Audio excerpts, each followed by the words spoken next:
মায়ের মন্দিরে যাব, তার জন্য কি আবার দিন গুনতে হবে? তাই আমরাও চলে গেলাম মন্দির। নমস্কার বন্ধুরা, কেমন আছেন আপনারা? আমার নাম শুভম, আপনারা দেখছেন শুভম দ্য এক্সপ্লোরার। আর আজকে আমি চলেছি আমডাঙ্গা মন্দির। আমডাঙ্গা মন্দিরের সব ডিটেলস আমি আপনাদের দিতে চলেছি। ওখানে পুজো কিভাবে দেবেন, এই করবেন ওই করবেন, ফুল কিনবেন, যাই হোক আমি আপনাদের সাথে শিবম। চলুন যাওয়া যাক। ব্যাগ নিয়ে যাচ্ছি যাতে খাবার আনতে পারি ওখানে।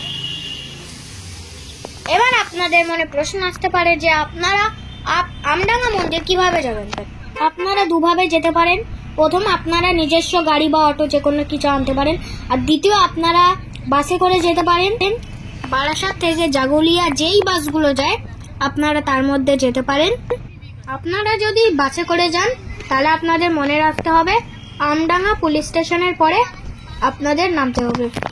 এই দেখুন, এক্ষুনি আমরা আমডাঙ্গা পুলিশ স্টেশন ক্রস করে এখন আমডাঙ্গা মন্দিরের দিকে যাচ্ছি। আপনারা যদি ওখানে গিয়ে ডালা কিনে পুজো দিতে চান তাহলে তারও ব্যবস্থা আছে। আর আপনারা যদি চান তাহলে নিজের বাড়ি দিয়েই ওই রেডি করে যেতে পারেন। ওখানে খুব বেশি দোকান না থাকার জন্য আপনারা নিজের মন মতো জিনিস নাও পেতে পারে। আপনারা যদি ওখানে গিয়ে ভোগ খেতে চাইছেন তাহলে আমার এই ভিডিওটা অবশ্যই দেখবেন, আপনারা সব ডিটেলস পেয়ে যাবেন।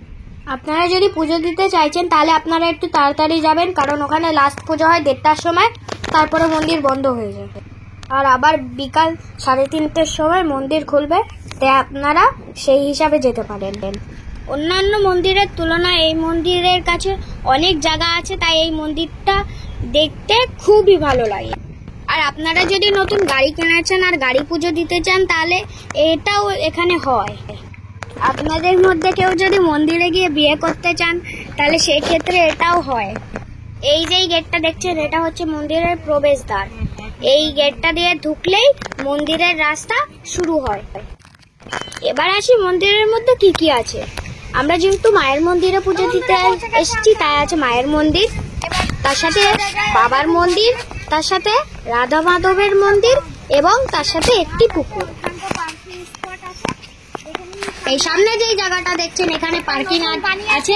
আপনারা নিজস্ব গাড়ি নিয়ে আসলে এখানে পার্কিং ও করতে পারেন।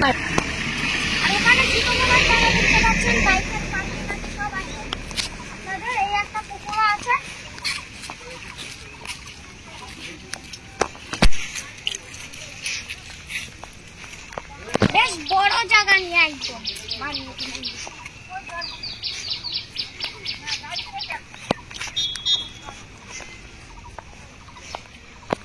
মায়ের মন্দিরের সামনে আপনারা যেই মন্দিরটা দেখতে পাবেন সেটা হচ্ছে রাধা মাধবের মন্দির।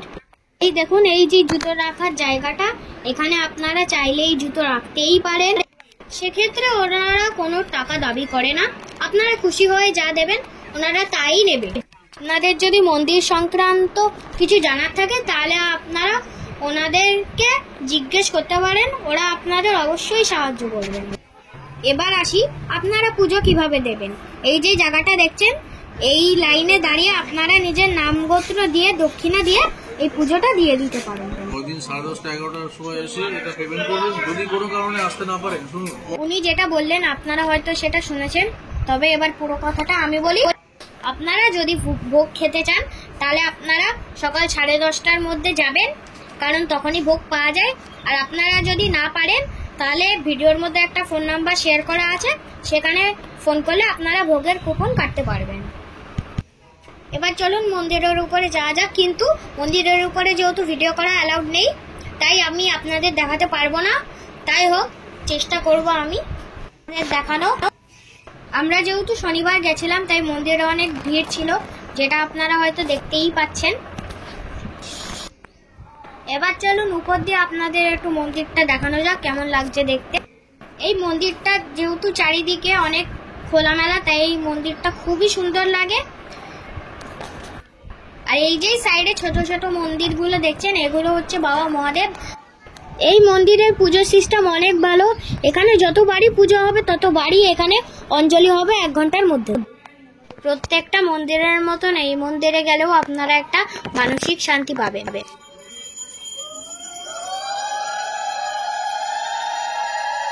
এই দেখুন, আপনারা তো দেখে বুঝতেই পাচ্ছেন যে এখন পুজো চলছে। আপনারা যদি মাকে শাড়ি বা কোনো সোনার জিনিস দিতে চান তাহলে আপনারা নিচে দিয়ে কুপন করিয়ে আনবেন, কারণ এখানে কুপন ছাড়া সরাসরি কোনো জিনিস দেওয়া যায় না। আর এই মন্দিরের আরেকটা ভালো ব্যাপার হচ্ছে, আপনারা যদি এখানে বাৎসরিক পুজো করেন তাহলে প্রতিদিন আপনার নামগোত্র দিয়ে এখানে মায়ের পায়ে ফুল দেওয়া হয়। সেক্ষেত্রে আপনাকে বাৎসরিক কুপন করতে হবে। আপনারা তো শুনেইছেন যে ভেতরে মন্দিরের ভেতরে ভিডিও করা নিষেধ, তো আমি আপনাদের দেখাতে পারলাম না। আপনারা এখান দিয়েই মাকে আপনাদের মনোকামনাগুলো বলে দিন। আর আপনাদের যদি আমার এমন ভিডিও ভালো লাগে তাহলে আপনারা একটা লাইক দিয়ে আমাকে উৎসাহ দেবেন, যাতে আমি এমন ভিডিও আপনাদের আরও দিতে পারি।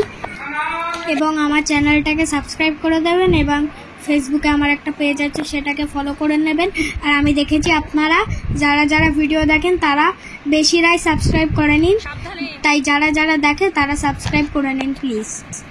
মন্দিরের সামনে এই পুকুরটি, আপনারা এখান দিয়ে হাত পা ধুয়েও মন্দিরে যেতে পারেন বা স্নান করেও মন্দিরে যেতে পারেন। এই পাশে যেই মন্দিরটা আপনারা দেখবেন এটা হচ্ছে রাধা মাধবের মন্দির, সেটাও আমি আপনাদের এই ভিডিওতে দেখাচ্ছি। যেহেতু চারিদিক অনেক খোলামেলা তাই এখানে বসে থাকতে খুবই ভালো লাগে। আর আপনাদের কেমন লাগলো এই ভিডিওটা অবশ্যই কমেন্ট করে জানাবেন। এই দেখুন, এটা সেই রাধা মাধবের মন্দির। আপনারা আমার সাথে একটু দর্শন করে নিন মন্দিরটা। আর আপনাদের যদি রাধা মাধবের কাছে কিছু চাওয়ার থাকে তাহলে আপনারা সেটাও চেয়ে নিতে পারেন। এই মন্দিরের সামনেই ছিল ব্যবস্থা পানীয় জলের, আপনারা যদি চাই তাহলে এখান দিয়েও পানীয় জল খেতে পারেন।